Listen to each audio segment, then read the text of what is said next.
Nous sommes actuellement dans une utilisation des indicateurs, un changement, une instrumentalisation qui fait que nous allons avoir, pour les semaines à venir, des changements de comportement, des orientations qui sont décidées par un conseil scientifique qui ne regarde plus la réalité du risque, mais qui souhaite probablement imposer d'autres schémas de pensée.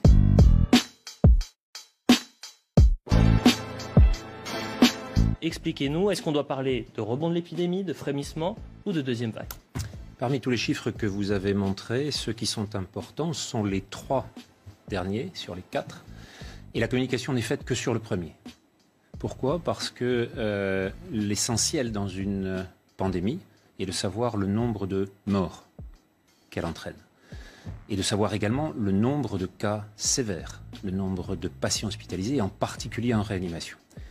Si on peut regarder sur ces 3 chiffres-là, on va voir effectivement, et là on a ici les chiffres de Santé publique France, publiés aujourd'hui, les courbes d'hospitalisation, les courbes de réanimation ne cessent de décroître depuis début avril.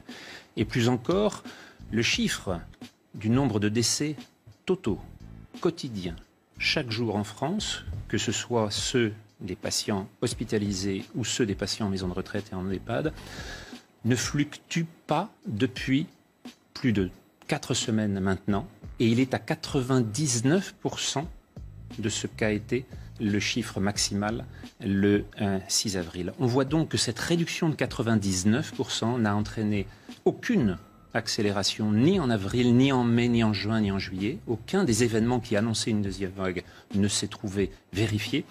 Et on voit que l'on a une courbe absolument plate depuis maintenant la fin juin. Si on regarde les chiffres d'autres pays européens, c'est même décès quotidiens en Italie, qui a confiné comme nous, mais la Suède, qui n'a pas confiné, on retrouve à chaque fois cette même courbe d'une ascension en 1 mois, une décroissance en 2 mois, et plus intéressant encore, la totalité des décès européens, comme vous le voyez là, suit encore une fois la même courbe. Je vous ai mis la courbe du 0 en bleu.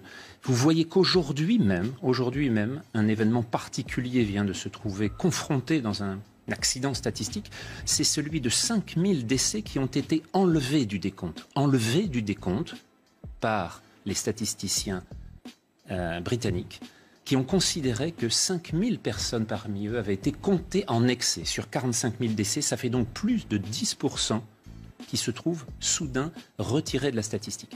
On voit quand même que même dans les pays les plus dotés en capacité de suivi, cette fluctuation est énorme et que nous n'avons pas fini de suivre un certain nombre de ces accidents.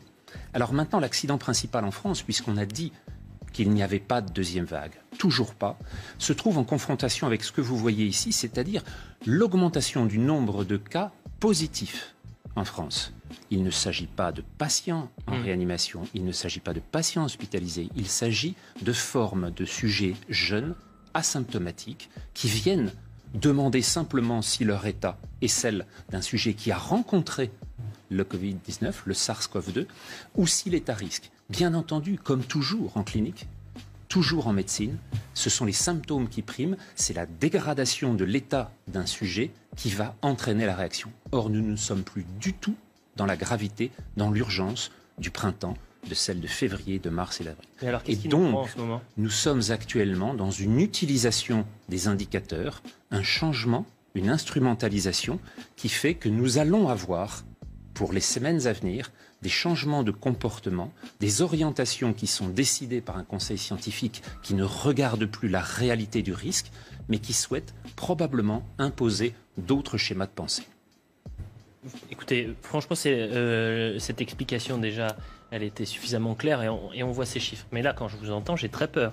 Je suis en train de me dire, déjà, est-ce qu'on fait peur aux gens pour rien? La deuxième chose, c'est à charge aussi pour les politiques et pour les personnes qui sont au plus haut au sommet de l'État, qui aujourd'hui nous disent il faut porter le masque en extérieur. En septembre, conseil scientifique, vous en parliez, le conseil scientifique qui dit à l'automne, on risque d'avoir une seconde vague. Donc vous êtes en train de balayer tout ça en disant mais attendez, là les faits sont bien présents, il n'y a ni rebond de l'épidémie, il n'y a ni même un frémissement, il y a des nouveaux cas qui sont confirmés, mais ce ne sont pas des cas graves. C'est absolument le cas. Et qui plus est, le Conseil scientifique, lorsqu'il nous annonce la énième deuxième vague la semaine dernière, un certain nombre de ses membres sont sur leur site de vacances. Si je le dis, c'est parce qu'ils l'annoncent publiquement sur les radios publiques. Et donc, on a un certain membre du... Et c'est gravissime ce que vous êtes en train de dire. Écoutez Sud Radio mercredi après-midi, l'un des membres, alors qu'il nous annonce une catastrophe sanitaire pour la France, est sur son site de villégiature. Nous sommes donc dans une situation identique à celle du mois de mars, lorsque celui qui a annoncé la catastrophe avec plus de 500 000 morts annoncés pour la Grande-Bretagne, 500 000 morts annoncés en France, ne respectait pas lui-même le confinement qu'il a réussi à imposer à la moitié de l'humanité. Nous sommes dans des situations dans lesquelles nous nous trouvons face à des gens qui ne croient pas aux recommandations qu'ils transmettent. Il faut donc regarder précisément de quoi le risque est porteur, et ce risque actuellement n'est plus du tout celui du printemps. Nous sommes face à une situation qui, sur le plan épidémiologique, a largement évolué. Nous avons maintenant un grand nombre de cas qui sont des cas positifs, à nouveau, qui ne sont pas associés avec la gravité de la maladie.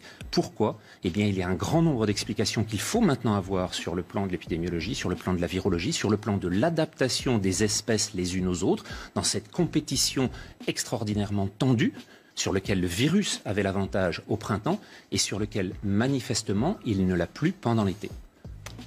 Je me tourne vers vous. Merci en tous les cas, professeur Jean-François Toussaint. Je rappelle que vous êtes professeur de physiologie et directeur de l'IRMES.